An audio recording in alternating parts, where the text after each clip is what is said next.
Hello guys हमारी आज की मूवी में एक साथ 3 स्टोरीज चलेंगी, तो आपको कंफ्यूजन ना हो इसलिए मैं एक एक करके आपको स्टोरी सुनाऊंगी। तो चलिए पहली कहानी स्टार्ट करते हैं। मूवी की पहली स्टोरी में किंगडम ऑफ लॉन्ग प्रिंस को दिखाया जाता है, जिसमें एक राजा है जो कि अपनी रानी से बहुत प्यार करते हैं और वो अपनी रानी को खुश देखने के लिए अलग अलग प्रयास करते रहते हैं। क्योंकि रानी के कोई भी संतान नहीं थी, इसलिए वो बहुत दुखी रहती थी।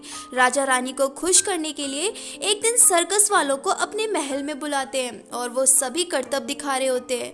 पर तभी रानी देखती है कि उनमें से एक करतब करने वाली लेडी प्रेग्नेंट है और इस बात से रानी खुश होने के बजाय और दुखी हो जाती हैं। फिर वो अपने कमरे में जाकर चीजों को फोड़ने तोड़ने लगती हैं। फिर अगली रात एक आदमी आता है राजा रानी के पास। वो दावा करता है कि वो रानी की मदद कर सकता है। फिर राजा बोलते हैं कि ऐसा ही सबने कहा था बट कोई कर नहीं पाया। फिर वो आदमी बोलता है कि बट मैं ऐसा कर सकता हूँ, बस आप लोग बताओ कि आप बच्चे के लिए क्या कर सकते हो। तो राजा बताते हैं कि कुछ भी कर सकते हैं। फिर वो आदमी बताता है कि आपको एक जान पाने के लिए एक जान कुर्बान करनी पड़ेगी, यही प्रकृति का नियम है। फिर वो आदमी तरीका बताता है। वो कहता है कि राजा को खुद एक सी मॉन्स्टर का शिकार करना होगा और फिर उस मॉन्स्टर का दिल ऐसी औरत पकाए जो अभी तक वर्जन हो और अकेली हो। फिर वो दिल रानी खाए। ऐसा करने पर रानी प्रेग्नेंट हो जाएगी। फिर राजा उस सी मॉन्स्टर का शिकार करने निकल जाते हैं और वो सी मॉन्स्टर को ढूंढ लेते हैं। और जब वो सो रहा था पानी में तो राजा उसे मारते हैं। बट उसे मारने के दौरान वो मॉन्स्टर भी काफी हमले कर रहा था। बट अंत में राजा उसको मार के उसका दिल तो ले आते हैं। बट इस घटना के दौरान राजा इतने जख्मी हो चुके थे कि राजा की मौत हो जाती है। फिर रानी खुद वो दिल लेके महल आ जाती है। उन्हीं के महल में एक नौकरानी थी जो कि अकेली और वर्जिन थी। उसे ये दिल पकाने का ऑर्डर दिया जाता है। बट जब वो दिल पका रही होती है तो उसे कुछ अजीब सी फीलिंग होती है और फिर वो वर्जिन नौकरानी भी उसी टाइम प्रेग्नेंट हो जाती है। फिर पकने के बाद वो दिल रानी को दिया जाता है। फिर रानी वो दिल खा लेती है और वो भी प्रेग्नेंट हो जाती है। फिर एक ही टाइम पे नौकरानी और रानी दोनों को बच्चा होता है और दोनों को ही लड़का पैदा होता है। फिर रानी अपने बेटे का नाम इलियास रखती है और नौकरानी जोनस रखती है। फिर हम 16 साल बाद देखते हैं। अब इलियास और जोनस दोनों बड़े हो चुके हैं। रानी अपने बेटे से बहुत खुश है, लेकिन रानी का बेटा और नौकरानी का बेटा दोनों ही सेम शक्ल के हैं और दोनों ही बिल्कुल वाइट है जैसे वो सी मॉन्स्टर था। रानी को बिल्कुल भी पसंद नहीं था कि उनका बेटा एक नौकरानी के बेटे के साथ खेले। बट इलियास हमेशा जोनस के साथ ही रहता था। उन दोनों को देखकर लगता था जैसे दोनों में कोई स्पेशल बॉन्डिंग हो। इलियास और जोनस दोनों में एक स्पेशल एबिलिटी ये थी कि वो दोनों पानी में भी सांस ले सकते थे। रानी बहुत रोकने की कोशिश करती थी बट इलियास नहीं मानता था। रानी उसे समझाती थी कि तुम्हें एक नौकर से दोस्ती नहीं रखनी चाहिए, बट वो नहीं मानता था। फिर रानी ने जोनस की माँ को वार्निंग दी कि अगर उसका बेटा इलियास से मिलना नहीं छोड़ेगा तो वो उन्हें देश निकाला दे देंगी। लेकिन फिर एक दिन जोनस इलियास के कपड़े पहनकर महारानी के सामने इलियास बनकर जाता है। रानी को उस पर शंका तो थी, लेकिन तभी उसकी ये शंका सच्चाई में बदल जाती है और उसको पता चल जाता है कि ये इलियास नहीं बल्कि जोनस है। और रानी को इस बात पर बहुत गुस्सा आता है और वो जोनस को देश निकाला दे देती है। जब वो जाने लगता है तो इलियास जोनस को बहुत रोकने की कोशिश करता है, लेकिन वो नहीं रुकता और एक पेड़ की जड़ पर चाकू से काफी काट देता है और उसमें से पानी बहने लगता है। और फिर वो कहता है कि जब तक इस जड़ में से ये बहता पानी साफ बहेगा तब तक मैं जहाँ भी रहूंगा सही सलामत रहूंगा। जिस दिन ये पानी लाल पड़ने लगेगा तो तुम समझ लेना कि मैं मुसीबत में हूँ। और उसके बाद जोनस चला जाता है। फिर इलियास रोज पानी के पास आता और पानी देखता, लेकिन एक दिन जब वो आता है तो उसे वो पानी लाल होता दिखता है और वो समझ जाते कि इलियास किसी न किसी मुसीबत में है। फिर वो अपनी माँ को बिना बताए वहां से चला जाता है जोनस को ढूंढने। काफी ढूंढने के बाद उसे जोनस का घर मिलता है और अब वहां उसने एक लड़की से शादी कर ली थी। वो लड़की इलियास को जोनस समझकर खुश होने लगी थी।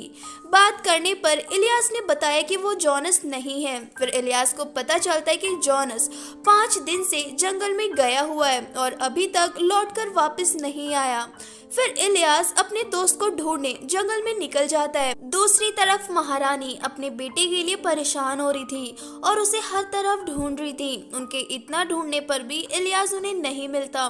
फिर रानी उसी आदमी को बुलाती है जिसने शुरुआत में उनकी मदद की थी। वो रानी से आज भी यही कहता है कि उसको वापस लाना तो है उसे, लेकिन जान के बदले जान देनी होगी। महारानी मान जाती है। फिर हम जोनस को जंगल में एक गड्ढे में गिरा हुआ देखते हैं और तभी उस पर एक मॉन्स्टर हमला करने लगता है और जोनस को जान से मारने की कोशिश करता है। जोनस की चीखने चिल्लाने की आवाज सुनकर इलियास उस तक पहुंच जाता है और अपनी तलवार निकालकर उस मॉन्स्टर को मार डालता है। लेकिन इलियास को ये नहीं मालूम था कि वो मॉन्स्टर के वेश में उसने अपनी ही माँ को मार डाला है। लेकिन ये तो होना ही था क्योंकि उस बूढ़े आदमी ने कहा था जान के बदले जान तो जाएगी। फिर जोनस बच जाता है और इलियास अपने राज्य का राजा बन जाता है।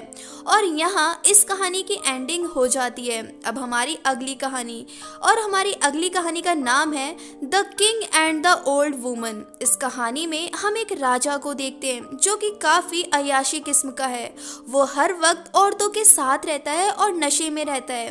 इस राजा ने आज तक शादी नहीं की है क्योंकि इसे कोई भी ऐसी लड़की नहीं मिली जिसे ये दिल से प्यार करे। उसी के ही राज्य में दो बूढ़ी बहनें रहती थी जो कि बहुत बूढ़ी और भद्दी थी, पर उनके पास एक बहुत खूबसूरत चीज थी और वो थी उनकी आवाज।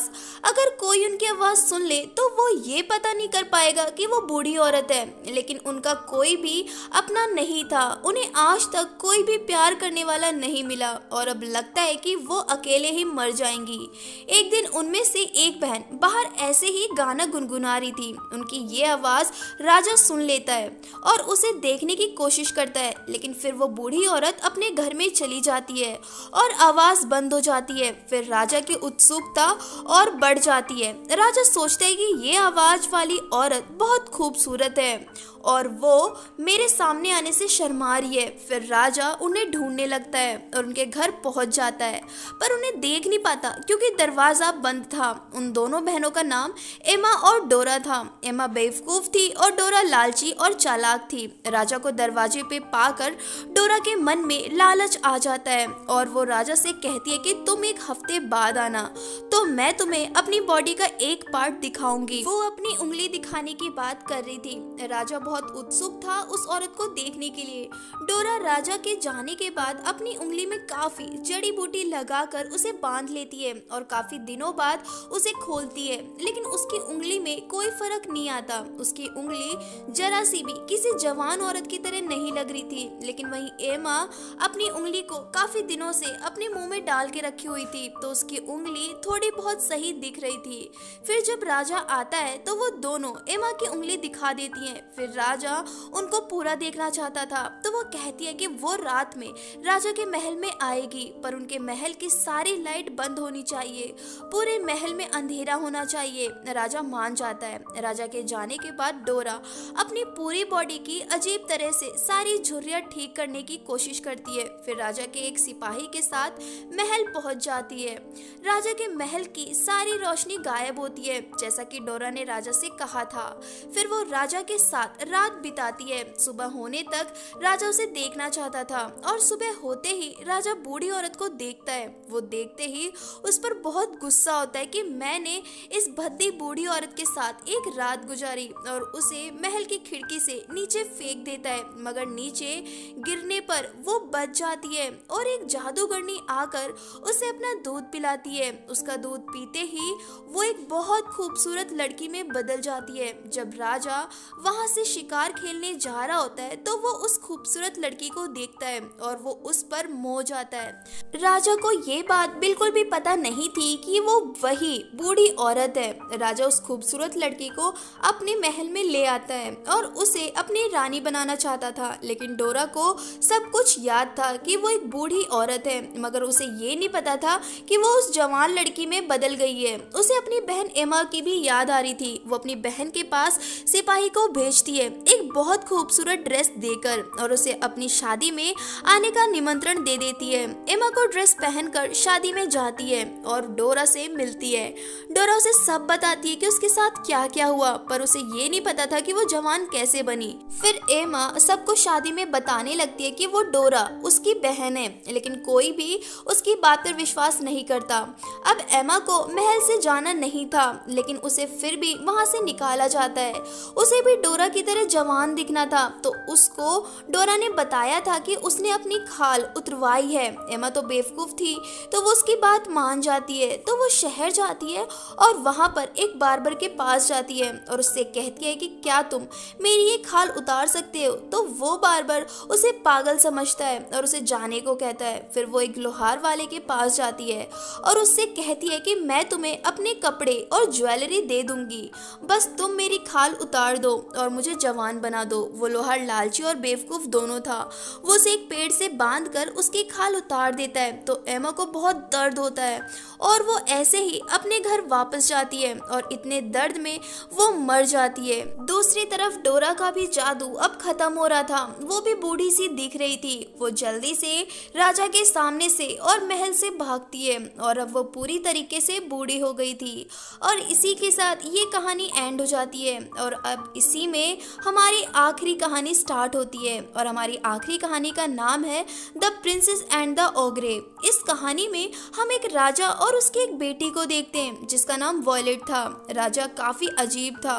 उसकी बीवी काफी समय पहले मर चुकी थी। उसने अपनी बीवी के अलावा किसी से शादी नहीं की थी। वो अपनी बेटी को भी ज्यादा प्यार नहीं करता था। एक दिन राजा अकेले बैठा हुआ था, उसके ऊपर एक कीड़ा आकर बैठ जाता है, बग टाइप का, जो कि खून पीता है। राजा को उसको अपना खून पीता देख काफी अच्छा लग रहा था, तो उसने उसे अपना खून पिलाकर एक जार में रख दिया। राजा उसे रोज ऐसे निकालता, अपना खून पिलाता और वापस रख देता। काफी साल बीत जाते हैं। राजा की बेटी बड़ी हो चुकी थी। राजा आज भी अपने उस बग को खून पिलाते थे। वो बग भी साइज में काफी बड़ा हो गया था और राजा उसे अपना बेटा मानते थे। राजा की बेटी वॉयलेट की अब उम्र शादी की हो गई थी, पर राजा उस पर बिल्कुल भी ध्यान नहीं देता था। एक दिन राजा के बग की तबीयत खराब हो गई और वो मर जाता है। राजा काफी दुखी हो जाता है और उस बग की खाल निकालने को कहता है। फिर अपनी बेटी के पास जाता है और कहता है कि अब तुम्हारी शादी की उम्र हो गई है। मैंने एक प्रतियोगिता रखी है, उसमें जो शहजादा जीतेगा वो तुम्हें पाएगा। वॉयलेट बहुत खुश हो जाती है। फिर वो कंपटीशन का दिन आता है। उसमें सामने उसी बग की खाल लगी हुई थी। जो भी उस खाल के जानवर का नाम बता देगा वो जीत जाएगा। बारी बारी से सब आते हैं, पर कोई भी नहीं बता पाता, क्योंकि कभी किसी ने इतने बड़े बग के बारे में नहीं सोचा था। फिर बीच में एक दानव टाइप का आदमी आता है और वो कहता है कि मैं बताऊंगा कि वो क्या है। वॉयलेट मना करने लगती है अपने पिता को कि इससे ये ना करवाएं, पर उसके पिता कहते हैं कि तुम फिक्र मत करो, वो भी नहीं बता पाएगा। फिर दानव उस खाल को सिर्फ सूंघ कर बता देता है कि ये एक बग की खाल है। फिर वॉयलेट डर जाती है कि अब उसे एक दानव के साथ जाना होगा, लेकिन वो भागते हुए महल की छत पर जाती है सुसाइड करने के लिए। लेकिन राजा आ जाते हैं उसे रोकने और वॉयलेट को समझाते हैं कि मैं अब जुबान दे चुका हूँ, तुम्हें उसके साथ जाना होगा। फिर वो दानव वॉयलेट को लेकर पहाड़ों में चला जाता है। वो अपनी किस्मत को कोस रही थी।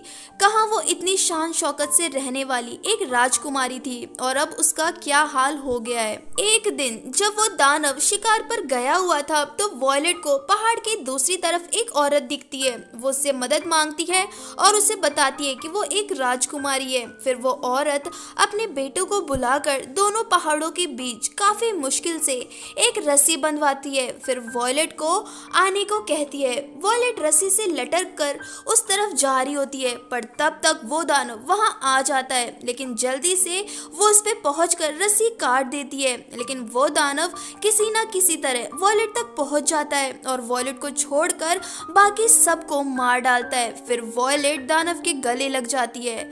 फिर दानव वॉयलेट को अपने कंधे पर बिठाता है, लेकिन वॉयलेट बहुत ही चालाकी से दानव का गला काट देती है और फिर उसका कटा हुआ गला लेकर अपने महल जाती है। वहाँ उसके पापा बीमार थे। उसके पापा को अपनी बेटी को ऐसे दानव के हाथ सौंपने का और अपने बेटे उस बग के मरने का बहुत अफसोस था। वो बहुत चिंता में थे। वो अपनी बेटी के हाथ में दानव का सर देखकर उसे बहुत ताकतवर मानते हैं और वॉयलेट को राज्य की महारानी बना देते हैं और हमारी इस कहानी की भी एंडिंग हो जाती है। तो गाइस, ये थी हमारी आज की मूवी टेल ऑफ टेल्स। आपको मूवी कैसी लगी कमेंट सेक्शन में ज़रूर बताएं और अगर आप हमारे चैनल पर नए हैं तो चैनल को सब्सक्राइब करना बिल्कुल भी ना भूलें। Thank you and bye bye.